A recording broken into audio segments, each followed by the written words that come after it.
Hey Internet, Elliot from Unlock Audio here, and today we're going to be looking at the Operator Synth in Ableton Live.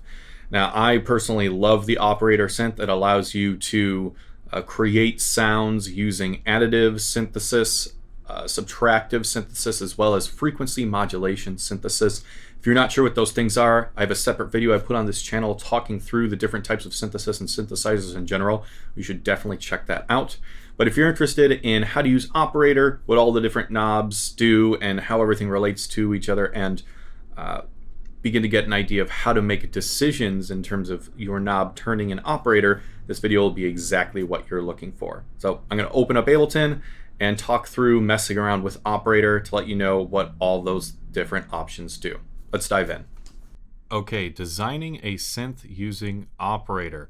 I've got Operator on a mini track here in Ableton, and right now, if I just out of the gate press a key, we hear a lovely, wonderful, fantastic sine wave, which is, the default simplest sound that we can have. Let's look how we can manipulate this sine wave and make it even more interesting. So first off, I have envelope selected here, which allows me to get very specific in terms of ADSR, which ADSR stands for attack, decay, sustain, release. Very, very important things when you're talking about synths.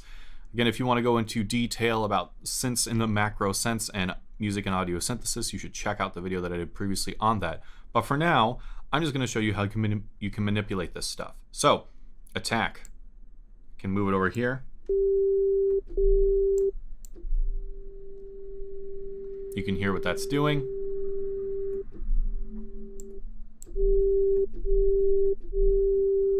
Right, and then I can also change the decay and sustain.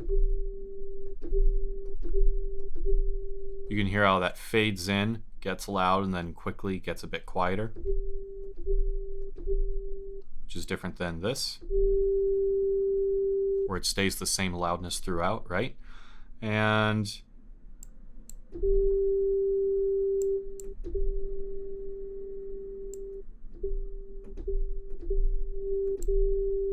I also change the release here. So you can't see it, but I'll actually tell you when I release my finger from the key. And now. So it takes a lot longer for that sound to eventually die away. If you want to get specific with all of the measurements in terms of milliseconds and type it in, you can select it, drag it here, or type it in, that's fine. If you'd like to change the actual waveform that we're using, because again, we're starting with a simple sine wave, we can use this drop down and select from a ton of different shapes here.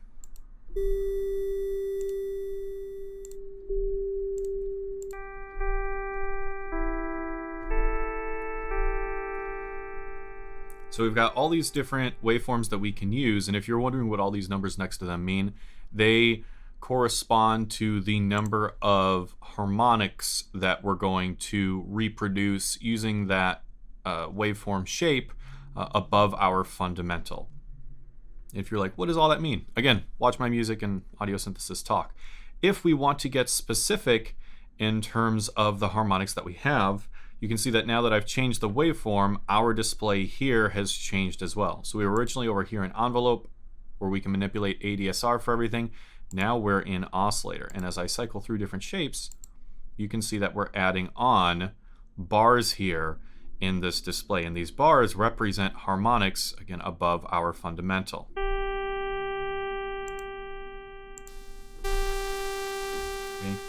If I want, at any point, I can get very, very specific and actually draw in more harmonics or change the volume of certain harmonics. So what this means is that our fundamental is going to be this loud. These harmonics are going to get quieter as they go up, and then these harmonics here are just going to be significantly louder than all the rest.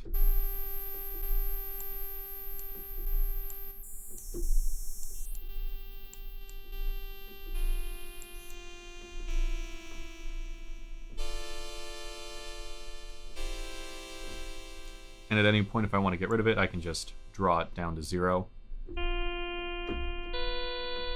or I can just go and load something else.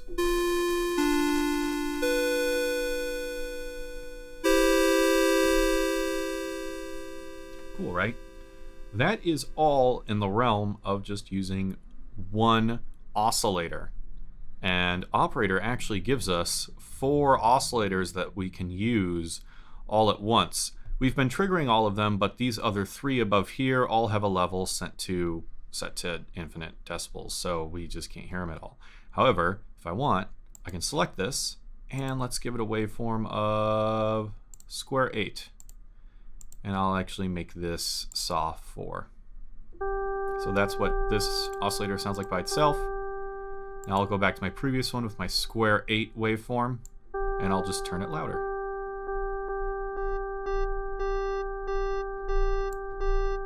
You can hear the difference between these, right?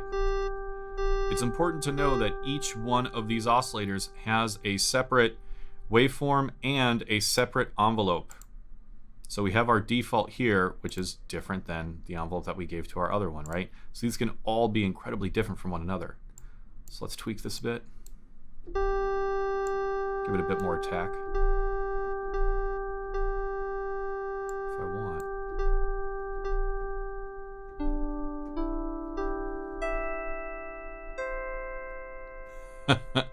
Ended up doing the NBC thing there. Additionally, we can also fine-tune all of these oscillators separately from one another as well. So here we have this coarse knob for all of them, and that correlates to octaves and subsequent harmonics above it. So if I do 0.5, this will play at an octave below my fundamental, or whatever key I'm playing on my MIDI keyboard, or whatever MIDI data I have. As I bring this up to 1, as I bring it up to 2. And when I go up to 3, now we should be getting a fifth above that octave above our fundamental.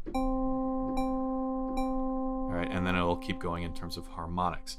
Now I can also, instead of using coarse tuning, use fine tuning. So coarse sticks pretty closely to like determinations of harmonics, right? When we do fine tuning, that's when we're getting very, very minute, small changes in terms of pitch.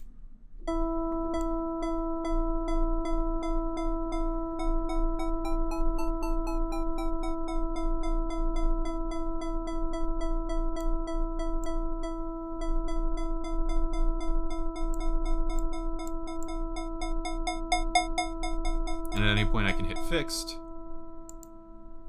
And this makes it so that the oscillator actually ignores what note I'm playing or what MIDI data is coming in, and it'll just play the same thing over and over.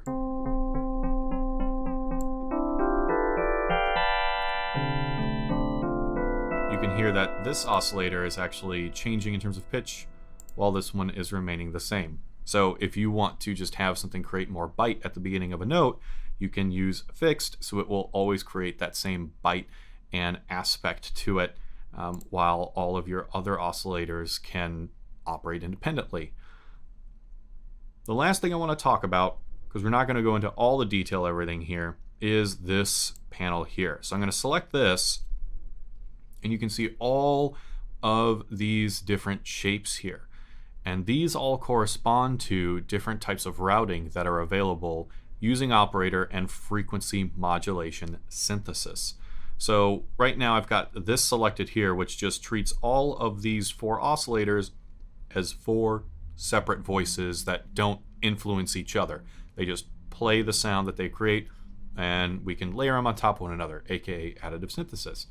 However, we have all of these other options here, and the way you can think about what each of these visualize is the bottom, I guess, row are all of the oscillators that we actually hear, and anything that is stacked above an oscillator is actually being used as a modulator for that carrier oscillator. So if I were to select this, what that means is that this oscillator, and it's all color coded, so I know that this, the D oscillator, is being used as the modulator for the C oscillator, which is the carrier or the wave that we actually hear.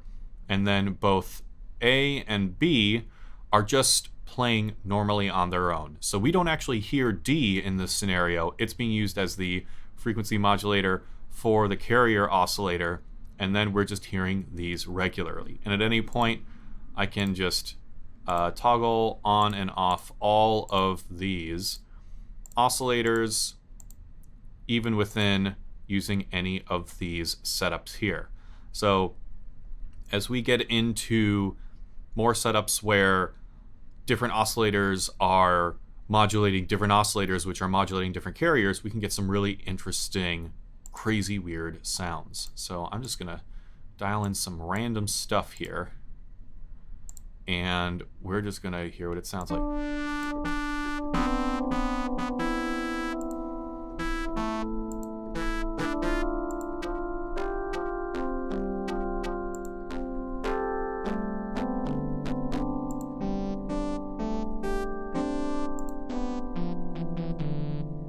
I'm gonna go ahead and do the same thing here.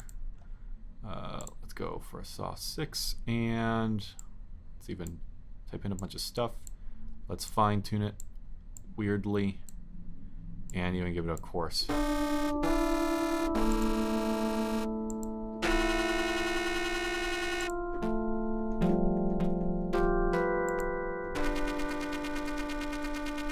But you can hear that when we begin to have these settings in place, when we play around with different ways of governing activity between different oscillators, between one another, that we can get some really, really interesting results. So, you know, a lot of this is just experimenting and getting lucky, but also experimenting, getting lucky, and then being able to say, I'm so close to the result that I want, and knowing how to use Operator enough so that you can actually manipulate it and get to the result that you're looking for.